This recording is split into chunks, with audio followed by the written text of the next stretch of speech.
Man, so I just watched They Cloned Tyrone the other night. You seen that yet? I haven't watched it, but I've heard quite a bit about it. And I watched a few clips on it. Okay, it's quite interesting. So the general premise is uh, white folks have tried to use mind control and all of that on us, but that ain't enough. So they've figured out a way to essentially turn us white. Okay. And I just found it kind of like interesting because like the reality of it is more so. Is it like a scene that's in the end of that? Oh yeah, definitely. Yeah, What's the verbiage, if you can kind of remember? He talks about how the problems in America can never really be solved with the way we are. We all look too different. It's not enough to think the same. We have to actually be the same and look the same. Okay. And from what we know about what's currently going on, even from the word Latino being able to describe a white person or any spectrum of color. Right, because Latino is just, or Hispanic is just ethnicity. An ethnicity, it's not a race. Okay. Yeah. So, and when you look at beauty trends, what is everyone doing? They're getting shapes. They're getting full lips. They're tanning. So if anything, I would argue that they're trying to become black or of color as opposed to trying to turn us white. Exactly. So what you're saying is that instead of like the movie saying basically turning everybody the same and turning everybody white, because their objective was to turn everybody white to basically come together as a country, the actual opposite is happening, and it's a metaphor, but for them getting ready to turn everybody black. So would that be black in title or black in complexion? I would say black in complexion. Okay. So, and the reason why I say black in complexion, assuming that our audience understand that these different categories of white, black, and all that are descriptions of privilege. White, privilege. Black, privilege. 13th, 14th, 15th Amendments. Indian, Native American, privilege. Titles, treaties with the Native Americans. With those treaties come privilege. LGBTQ community. Those designations are forms of privilege. Black woman, double minority. You're black and you're a woman. Privilege. So I'm looking now with the whole identity politics, where you're able to now identify as anything, and legally you're protected.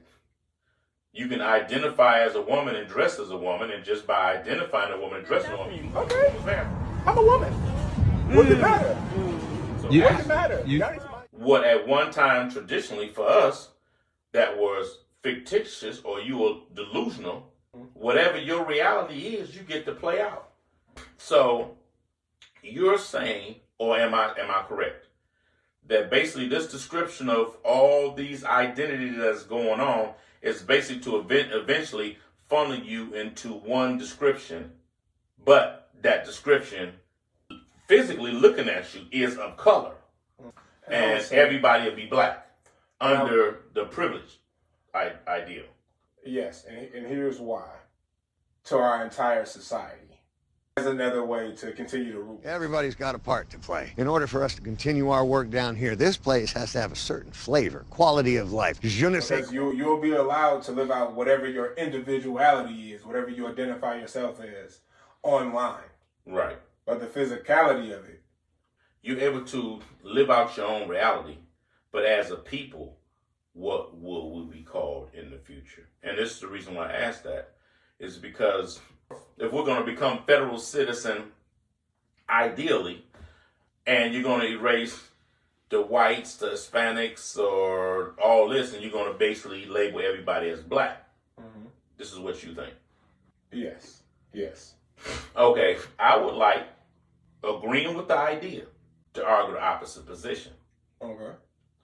I would like to think that they're going to turn, as they said in Clone Tyrone, turn everybody white. This is the reason why I say that. If you look at the Supreme Court just striking down your affirmative action, with Justice Gorsuch argument in there, he defines black and white. Most of you may not know what's going on over there in Israel, Palestine, and the fighting that's going on over there with your Chaldeans, Arab, and so on and so forth. According to Neil Gorsuch's definition, the Chaldeans, the Palestinians, and all of those individuals over there are classified under American law as white. Did not know that. Don't take my word for it. Go back and look at the dissent in the case with the striking down of affirmative action, and go to Neil Gorsuch's argument, and he's going to define white for you. And he's going to define black for you. And in that definition of black, and the whole argument, the two that's being distinctively pointed out for blacks is freedmen and descendants of slaves are the two terms being used as for black. Now, let's not stop there.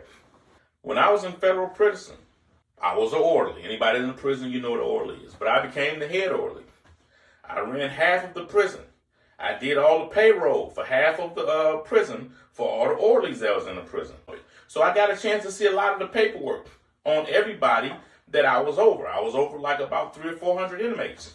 I started noticing that I seen on everybody's description as Hispanic or other than Hispanic. And this is when I was telling you, they about to start describing everybody as Hispanic. Next thing you know, front page USA Today article, as of I forget what year, Hispanic would be put on the census, and it defined Hispanic as ethnic. Anyone can be Hispanic. And on every single inmate in there, it had Hispanic or other than Hispanic. But I noticed for everyone in Latin America or South of America that were Hispanic, they also had a category below that named race. They were classified as white. Listen to me. They were classified as white. Now understand, there's some Latinos, a lot of them, or Spanish-speaking individuals, Cuba, Colombia, and all of that. So black they could break daylight with their damn fists. Do you hear me? They were Hispanic, and for race it said white. Look at your borders, people. I don't know if you've been paying attention to this. If you've been paying attention to your borders, you'll see that they've been crossing millions. Tremendous numbers of people are pouring into our country right now. Millions of people a month are coming into our country. And you have a disproportionate number of young, very strong men. Strong men. Look at New York, what's happened to New York. Of people that's been coming to this country. And you had a Senate that had already admitted it, that the United States is in a crisis. 2, our birth rate is down, it's not coming back. We need help. We also need help stronger now more than ever. Now more than ever. We're short of workers. We have a population that is not reproducing it on its own with the same level that it used to. The only way we're going to have a great future in America is if we welcome and embrace immigrants. The chip for all 11 million or however many undocumented. You see strikes going on everywhere. But everybody that you see coming in this damn country, they're asking them, where you going? Chicago, Chicago. Every now and then you hear New York. You hear North Carolina. You hear Michigan or Detroit. I mean, if you running for asylum, you trying to get away. You don't know where the fuck you going. How the hell they know where they going? Yeah, how you have a destination. But all these people that are coming in here, they got color to them. But I'm telling you, and you can check legally by law, they're defined as white.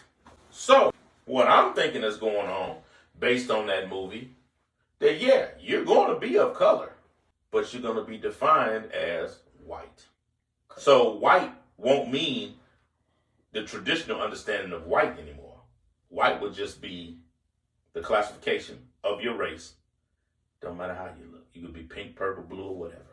Assimilation is better than annihilation.